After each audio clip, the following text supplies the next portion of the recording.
नमस्कार दोस्तों, इस वीडियो में बात करेंगे अपने राजस्थान के जलवायु प्रदेशों के बारे में। जो इनका सामान्य वर्गीकरण है वो अपने इस वीडियो में मानचित्र से बड़े ही आसान और शानदार तरीके से समझने वाले हैं। तो मेरा नाम है दोस्तों कुलविंदर संधू। आप देख रहे हैं जीके से जॉब तक अपना यूट्यूब चैनल।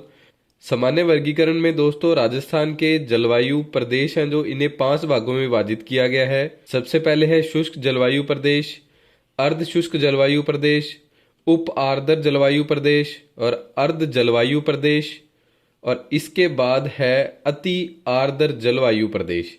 ये जो 5 भाग हैं जलवायु प्रदेश के, आप मानचित्र में इसे आसानी से समझ सकते हैं। दोस्तों अगर अपने उत्तरी पश्चिमी क्षेत्र की ओर से राजस्थान के दक्षिणी पूर्वी क्षेत्र की ओर बढ़े, आप मानचित्र में देख सकते हैं। तो इस ओर क्या है दोस्तों, आगे अपने विस्तार से बात करेंगे। वर्षा अपने को अधिक देखने को मिलेगी और जो तापमान है वो कम देखने को मिलेगा। यानी कि ये जो बीकानेर वाली साइड है, यहाँ पर जो अपने को वर्षा कम देखने को मिलेगी और जो तापमान अधिक मिलेगा, और जो झालावाड़ वाली साइड है यहाँ पर जो वर्षा है वो अधिक होगी और तापमान कम होगा। दोस्तों चलिए अब आगे विस्तार से बात करते हैं इनके बारे में। सबसे पहले है अपना शुष्क जलवायु प्रदेश। शुष्क जलवायु प्रदेश में दोस्तों राजस्थान के जैसलमेर, बाड़मेर, बीकानेर, चूरू और जोधपुर, जालौर व नागौर का पश्चिमी क्षेत्र और श्रीगंगानगर व हनुमानगढ़ का दक्षिणी क्षेत्र शुष्क जलवायु प्रदेश के अंतर्गत आता है। आप मानचित्र में देख सकते हैं। आगे है दोस्तों इसकी जो प्रमुख विशेषताएं हैं। यहाँ पर जो औसत वार्षिक वर्षा है वो 0 से लेकर 20 सेंटीमीटर तक होती है। और अगर अपने तापमान की बात करें तो गर्मियों में यहाँ पर जो तापमान है शुष्क जलवायु प्रदेश में 34 डिग्री सेल्सियस से 40 डिग्री सेल्सियस तक रहता है। और सर्दियों में जो तापमान है दोस्तों 12 डिग्री सेल्सियस से 16 डिग्री सेल्सियस तक रहता है। अब आगे राज्य में सर्वाधिक जो दैनिक एवं वार्षिक तापांतर है वो भी शुष्क जलवायु प्रदेश का ही है। और प्राकृतिक वनस्पति यहाँ पर न्यून मात्रा में पाई जाती है। यानी कि जो प्राकृतिक वनस्पति है वो यहाँ पर देखने को कम मिलती है शुष्क जलवायु प्रदेश में। और यहाँ पर जो मुख्य विशेषताएं हैं, धूलभरी आंधियां इसी क्षेत्र में चलती है और गर्मी भी बहुत ज़्यादा पड़ती है। जो शुष्क जलवायु प्रदेश है यह शुष्क और गर्म हवाओं का प्रकोप अधिक देखने को मिलता है। और गर्म हवाओं को दोस्तों यहाँ स्थानीय भाषा में लू के नाम से जाना जाता है। वर्षा एवं आर्द्रता व वनस्पति की कमी यहाँ पर देखने को मिलती है। ठीक है, चलिए अब अगर आपको दोस्तों हमारे यह कलर्ड पीडीएफ नोट्स चाहिए तो आप हमें व्हाट्सअप कर सकते हैं 8619845353 पर। आपको ये जो कलर्ड पीडीएफ नोट्स है आपके व्हाट्सएप पर भेज दिए जाएंगे। अब आगे है अर्ध शुष्क जलवायु प्रदेश। इसमें दोस्तों राजस्थान का सीकर, झुंझुनू एवं पाली जिलों के पश्चिमी भाग मानचित्र में आप देख सकते हैं, श्रीगंगानगर व हनुमानगढ़ का उत्तरी भाग, जोधपुर, बाड़मेर व चूरू जिलों के पूर्वी भाग और जालौर व नागौर जिलों का मध्यवर्ती भाग अर्ध शुष्क जलवायु प्रदेश के अंतर्गत आता है। इसकी जो प्रमुख विशेषताएं हैं दोस्तों, यहाँ पर जो औसत वर्षा है वो 20 से 40 सेंटीमीटर है। अब अपने आगे जैसे जैसे बढ़ेंगे तो वर्षा भी अपने को बढ़ती हुई मिलेगी।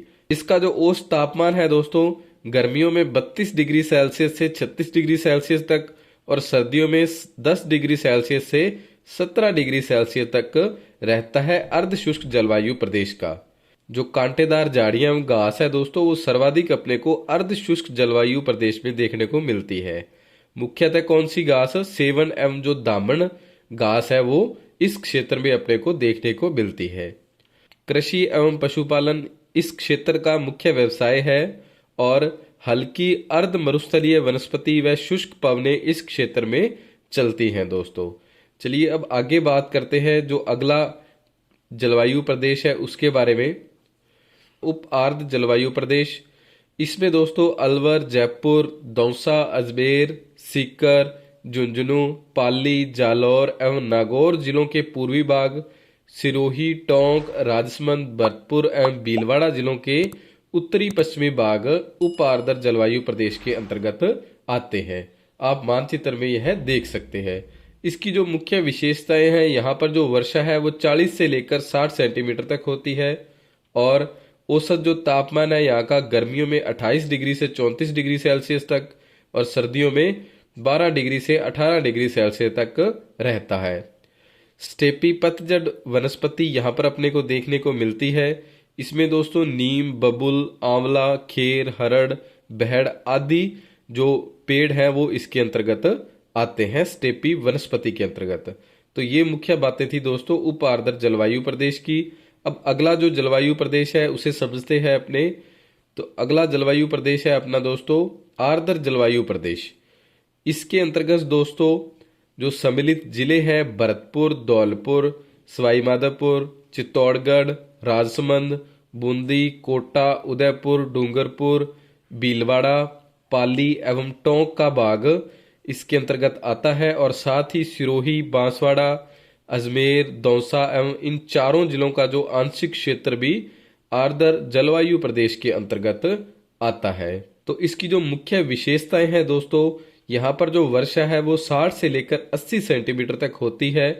और जो औसतन तापमान है यहाँ पर गर्मियों में 32 डिग्री सेल्सियस से 35 डिग्री सेल्सियस तक रहता है। और सर्दियों में जो तापमान है दोस्तों 14 डिग्री सेल्सियस से 17 डिग्री सेल्सियस तक रहता है। यहाँ पर सघन वनस्पति अपने को देखने को मिलती है, जैसे नीम, इमली, आम, शहतूत, गुलाब, गुग्गल, जामुन, पीपल, बरगद, बेर और दोंकड़ा आदि अपने को देखने को मिलती है। यह सभी क्या है, सघन वनस्पति के अंतर्गत आते हैं। अगला अब अपना जलवायु प्रदेश है दोस्तों अति आर्द्र जलवायु प्रदेश। यह अंतिम और 5वां जलवायु प्रदेश है सामान्य वर्गीकरण के अनुसार। इसमें दोस्तों दक्षिणी पूर्वी कोटा, बारां, झालावाड़, बांसवाड़ा, प्रतापगढ़, पश्चिमी डूंगरपुर, दक्षिणी पश्चिमी उदयपुर, भैंसरोडगढ़, चित्तौड़गढ़ के अंतर्गत है जो, एवं माउंट आबू क्षेत्र सिरोही अति आर्द्र जलवायु प्रदेश के अंतर्गत आता है। इसकी जो मुख्य विशेषताएं हैं, यहाँ पर जो वर्षा है दोस्तों सर्वाधिक होती है 80 से लेकर 150 सेंटीमीटर तक। औसतन तापमान यहाँ पर 28 डिग्री से 34 डिग्री सेल्सियस तक। और जो सर्दी में तापमान है वो 8 डिग्री से लेकर 12 डिग्री सेल्सियस तक रहता है। यहाँ पर दोस्तों मानसूनी, सवान एवं सदाबहार वनस्पति देखने को मिलती है, जैसे कि आम, शीशम, सागवान, बांस, जामुन, खेर आदि अपने को इस क्षेत्र के अंतर्गत देखने को मिलता है। यह था दोस्तों राजस्थान के जो जलवायु प्रदेश है उनका सामान्य वर्गीकरण। अब इनसे संबंधित जो कुछ मुख्य शब्दावलियां हैं उनको भी अक्सर परीक्षा में पूछा जाता है, तो अपने पढ़ लेते हैं। तो ग्रीष्म काल में दोस्तों जैसे मई जून का जो महीना है, तो राजस्थान में पश्चिमी एवं उत्तरी भूभाग पर चलने वाली गर्म एवं शुष्क हवाओं को क्या है, लू कहा जाता है। यह जो हवाएं हैं दोस्तों बलूचिस्तान के पठार पाकिस्तान से आती हैं। और लू चलने से क्या है, जिस क्षेत्र में लू चल रही है वहां पर क्या है, तापमान की बढ़ोतरी होती है। और मरुस्थल में जो खेजड़ी के फल हैं दोस्तों, जिसे पिल्लू या सांगरी के नाम से जाना जाता है, उनके लिए यह लू लाभप्रद मानी जाती है या अच्छी मानी जाती है। यदि किसी व्यक्ति को लू लग जाती है तो उसके लिए उस रोगी को प्याज का रस या कच्ची केरी खिलाई जाती है। साथ ही पलाश के लाल नारंगी जो पुष्प है, जिन्हें स्थानीय भाषा में केसू या केवलिया कहा जाता है, को भिगोकर भी रोगी के शरीर पर लेप किया जाता है या मालिश की जाती है। तो इससे भी लू लगी हुई है जिस व्यक्ति को, उसको राहत मिलती है। तो यह दोस्तों इतना इंपॉर्टेंट है कि इससे कई बार परीक्षा में प्रश्न पूछा गया है कि लू लगने पर आप जो सामान्यतः उपचार है वो किसके द्वारा किया जाता है या किस क्षेत्र में लू चलती है। तो यह सब बातें आपको याद रखनी है। अब आगे है मावठ किसे कहते हैं, यह भी अपने जान लेते हैं। शीतकाल में विशेषतः दिसंबर से फरवरी के मध्य उत्तरी पश्चिमी चक्रवात या भूमध्य सागरीय पश्चिमी विक्षोभ से जो राज्य के उत्तरी एवं पश्चिमी भागों में होने वाली हल्की वर्षा को स्थानीय भाषा में मावठ या मावटा कहा जाता है।